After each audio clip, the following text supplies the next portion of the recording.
చారిత్రక లార్డ్స్ వేదికగా జరుగుతున్న భారత్ ఇంగ్లాండ్ మూడో టెస్ట్ చాలా రసవత్తరంగా సాగుతుందని చెప్పాలి. ఎందుకంటే ఇరు జట్ల ఆధిపత్యం సమానంగా కొనసాగుతుంది. ఫస్ట్ డే 1 నుంచి కూడా చూసుకుంటే కనుక థర్డ్ డే ఇండియా లీడ్ సాధించే అవకాశాన్ని చాలా త్రుటిలో చేజార్చుకుంది. ఎందుకంటే కేఎల్ రాహుల్ ఒక అద్భుతమైన ఇన్నింగ్స్ ఆడాడు, సెంచరీ కొట్టాడు.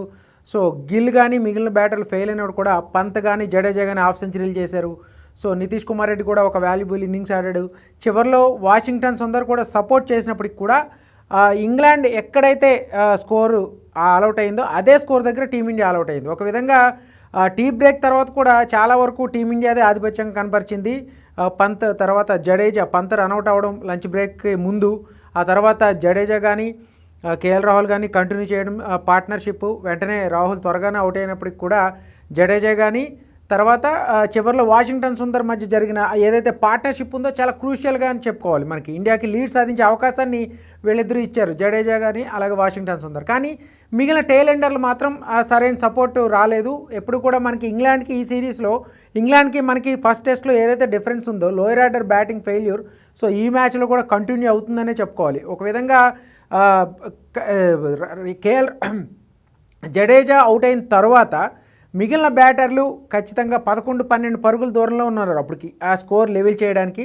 ఆ తర్వాత లీడ్ సాధించే అవకాశం కూడా ఉంది, అప్పుడు చేతిలో 2 వికెట్లు ఉన్నాయి. అయినా కూడా టీమిండియా బ్యాటర్లు పూర్తి స్థాయిలో తమ నిలదొక్కోలేకపోయారు క్రీజ్లో. సో అక్కడ ఇంగ్లాండ్ బౌలర్లు దాదాపుగా ఆధిపత్యం కనబరిచారని చెప్పుకోవాలి.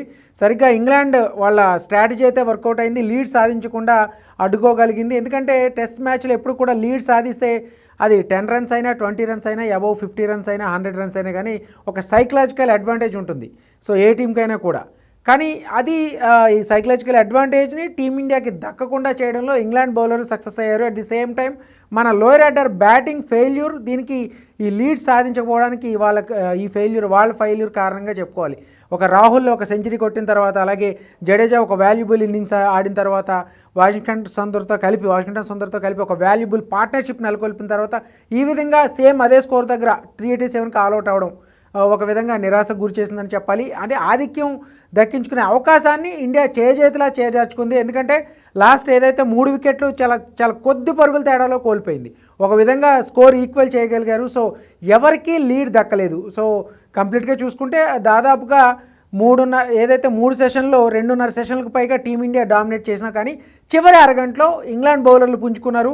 సో ఓవరాల్గా ఈ మ్యాచ్ చాలా ఇంట్రెస్టింగ్గా సాగుతుంది. 2 బెస్ట్ టీమ్స్ తలపడుతున్నప్పుడు ఎటువంటి ఆట కానీ ఎటువంటి మ్యాచ్ కానీ ఎంటర్టైన్మెంట్ కానీ ఎక్స్పెక్ట్ చేస్తారు ఫ్యాన్స్, అదే విధంగా సాగుతుంది. సో లీడ్ ఎవరికి దక్కలేదు కాబట్టి ఇప్పుడు సెకండ్ ఇన్నింగ్స్ ఎవరు ఎక్కువ స్కోర్ చేస్తారు, ఎందుకంటే ఇంకా 2 రోజులు మాత్రమే మిగిలి ఉంది. సో 4వ రోజు బ్యాటింగ్ క్రూషియల్ కాబోతుంది. మన వాళ్ళు ఎంత త్వరగా, అంటే టీమిండియా బౌలర్లు ఎంత త్వరగా ఇంగ్లాండ్ ఆల్అవుట్ చేస్తారనే దాని మీద ఈ మ్యాచ్లో విజయ అవకాశాలు ఆధారపడి ఉన్నాయి. ఎందుకంటే చివరి రోజు లార్డ్స్ పిచ్ మీద అంటే బ్యాటింగ్ చేయడం అంత ఈజీ కాదన్నది గత రికార్డులు చెప్తున్నాయి. చేజింగ్ చేయడం అంత ఈజీ కాదు, ఎందుకంటే ఇంగ్లాండ్ హోమ్ టీంలో ఇంగ్లాండ్ బౌలర్ని ఎదుర్కొంటూ ఆ హోమ్ టీం బౌలర్ని ఎదుర్కొంటూ పరుగులు చేయడం అంత సులభం కాకపోవచ్చు. సో వీలైనంత తక్కువ స్కోర్కే, అంటే మన బౌలర్లు మరోసారి అద్భుతంగా రాణించి సిరాజ్ కానీ నితీష్ కుమార్ రెడ్డి అలాగే బూమ్రా అందరూ కూడా అద్భుతంగా రాణించి అట్లీస్ట్ 220-200 లోపు ఆల్అవుట్ చేయగలిగితే 4వ రోజు ఖచ్చితంగా ఈ మ్యాచ్లో టీమిండియాకి విన్నింగ్ ఛాన్సెస్ అయితే ఉంటాయి. కానీ ఇది అంత ఈజీ కాకపోవచ్చు. ఇంగ్లాండ్ చాలా పట్టుదలగా ఆడే అవకాశాలు ఉన్నాయి, ఎందుకంటే వాళ్ళ టెయిల్ ఎండర్ల వరకు ఈ క్రిస్ వోక్స్ వరకు బ్యాటింగ్ బ్రైడెన్ కార్స్ కానీ వాళ్ళ బ్యాటింగ్ లైనప్ డీప్గా ఆడుతున్నారు. సో ఇది డిఫరెన్స్ మనం చూసుకోవచ్చు. ఇంగ్లాండ్కి మనకి ఉన్న డిఫరెన్స్ ఏంటంటే లోయర్ ఆర్డర్ బ్యాటింగ్. సో ఈ విషయంలో కనుక ఇంగ్లాండ్ని మనం తొందరగా కట్టడి చేయగలిగితే ఈ లార్డ్స్ టెస్ట్లో హిస్టారికల్ విక్టరీ అనేది ఇండియా నమోదు చేయడానికి కొంచెం అవకాశాలు అయితే ప్రస్తుతం కనిపిస్తున్నాయి.